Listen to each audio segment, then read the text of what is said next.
हमारे मुल्क में इतनी ज़्यादा मर्दाना कमज़ोरी है जिसकी वजह से हर गांव हर शहर में आपको इस चीज़ का इश्तिहार ज़रूर नज़र आता है। लेकिन हमारे माशरे में तो कोई मर्द खुद को मानने को तैयार नहीं कि वो कमज़ोर है। फिर ये इश्तिहार क्यों?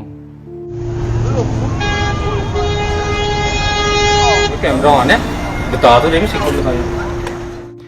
तो कमज़ोरी है कहाँ पे? कमज़ोरी यहाँ पे क्या हमने मर्द को इतनी ताकत दी है कि उसे हम सिखा सकें कि औरत इज्जत करने वाली चीज़ है, औरत रिस्पेक्ट देने वाली चीज़? हमने सिखाया मर्द को? हमने नहीं सिखाया। हमने मर्द को सिखाया कि औरत खरीदने वाली चीज़ है। तुम जितना ज़्यादा कमाओगे उतनी अच्छी खूबसूरत औरत की बोली लगा के खरीद पाओगे। हमने तो माशरे में मर्द को ये सिखाया है। तो फिर हम क्यों लोग इतना पीट के कहते हैं कि मर्द जालिम? औरत आज निकल के कहती है रोड पे मेरा जिस्म मेरी मर्जी है और मर्द जालिम है। मर्द जालिम बना कैसे है? कौन सी औरत मर्द से आज ये तवक्को नहीं करती कि मुझे शादी करने के लिए अपनाने के लिए पहले तुम्हारे पास गाड़ी बंगला होना चाहिए? अगर कोई मर्द कहे कि मैं सच्ची नीयत वाला हूं, मैं मुखलिस हूं, मैं तुम्हारे साथ वफादार रहूंगा, मुझसे शादी कर लो, मेरे पास पैसे नहीं, कोई औरत करेगी उससे शादी? उस औरत को हक है फिर ये कहने का कि भाई मर्द जालिम है? औरत खुद जालिम है। औरत ने मर्द पे जुल्म किया हुआ है और वो इस जुल्म को मानती नहीं। मर्द इतना ज्यादा मर्द मजबूर हो गया कि अब तो हमें ये सुनने को मिलता है कि अब तो ज्यादातर खुसरे जो होते हैं ना वो नकली आ गए, वो तो कुछ लड़के खुसरे बने हैं। हम डूब के नहीं मरते ये बात करते, वो कैसे नकली खुसरे बने हैं? मुआशरे का इतना बड़ा तबका नकली खुसरे बन रहा है, उसे कौन रोकने वाला है? कोई नहीं, क्यों नहीं उसकी कोई जड़ ढूंढ रहा कि भाई ये कहां से बनना शुरू हो गए? हमने मर्द को मर्द रहने नहीं दिया। हमने मर्द को सिखाया कि तुम तमाशबीन हो, तुमने पैदा होना है तो तुमने औरत को या बेचना है या खरीदना है। बहन बेचनी है और बीवी खरीदनी है, उसके लिए तुम्हें पैसे चाहिए बहुत ज्यादा। जितने ज्यादा पैसे होंगे उतना अच्छा माल तुम खरीद सकोगे।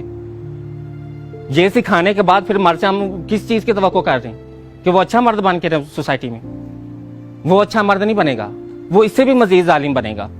पाकिस्तान में 100 में से 60% नौजवान नस्ल है, उस नौजवान नस्ल में से 50% स्कूलों में नहीं है। तो जो 50% स्कूलों में नहीं है उनके पास एंड्रॉयड मोबाइल तो है, तो वो एंड्रॉयड मोबाइल पे क्या देखते हैं?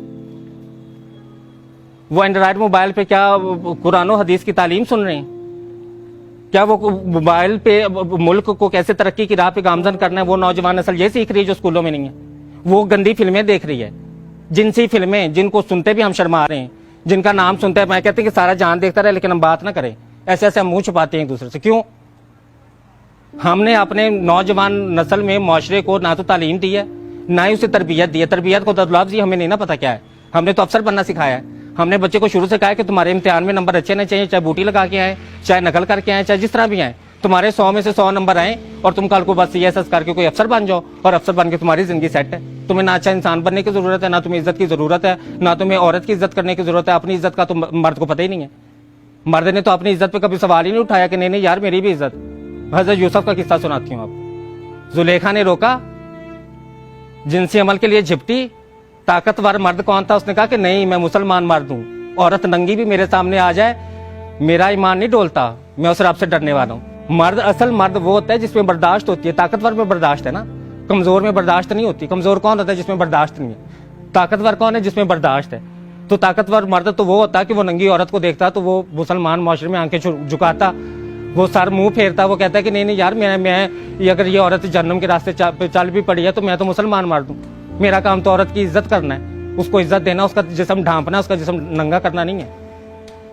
ये सिखाना था हमने मर्द को, हमने नहीं सिखाया। हमने तो उसे बोली लगाना सिखाया। हमने सिखाया बोली लगाओ, बीवी खरीदनी है तो बोली लगाओ, अगर तुम्हें अपनी बहन का कहीं रिश्ता करना है तो उसके लिए भी बोली लगाओ। पूछो कि कोई कितना पे, तुम कितना पे कर सकते हो, कोई तुम्हें कितना पे कर सकता है। अब ये कोरोना आ गया है, अब ये शादियां कैसे अखराजात के बगैर हो रही हैं? अभी तो लोग शादियां कर रहे हैं ना। अब तो दूल्हे को फिक्र नहीं है कि मैंने शादी करने से पहले 10 लाख रुपया जोड़ना है, मैंने घर बंगला गाड़ी लाजमी हो तो मेरी शादी होगी।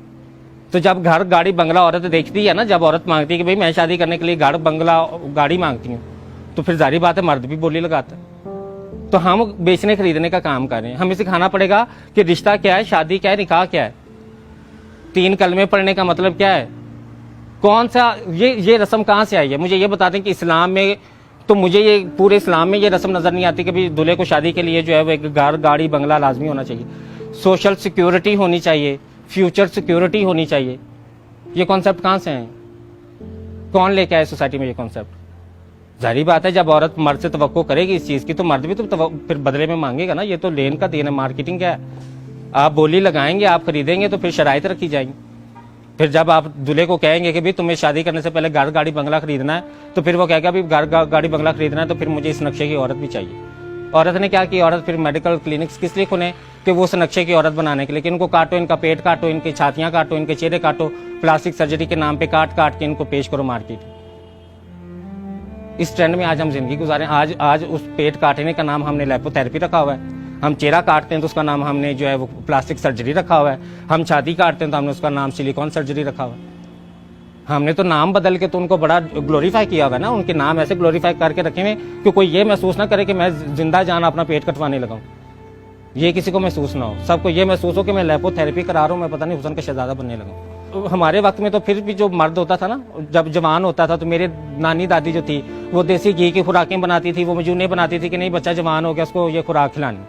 आजकल बच्चे क्या कर रहे हैं, आजकल जो स्टीरॉयड का टीका है, जहर है, वो जिस्म में लगा रहे हैं जवान बच्चा। ना उनकी ज़हनी हालत ठीक रही, ना उनकी जिनसी हालत ठीक रही। और बच्चे पैदा करने का मतलब ये कतई ही नहीं है कि आप जिनसी तौर पे मजबूत और ताकतवर हैं। बच्चे पैदा होते हैं अल्लाह के अमर से। अगर आप औरत को जिनसी तस्कीन दे रहे हैं तो फिर आप ताकतवर मर्द हैं जिसको मर्दाना कमजोरी नहीं है।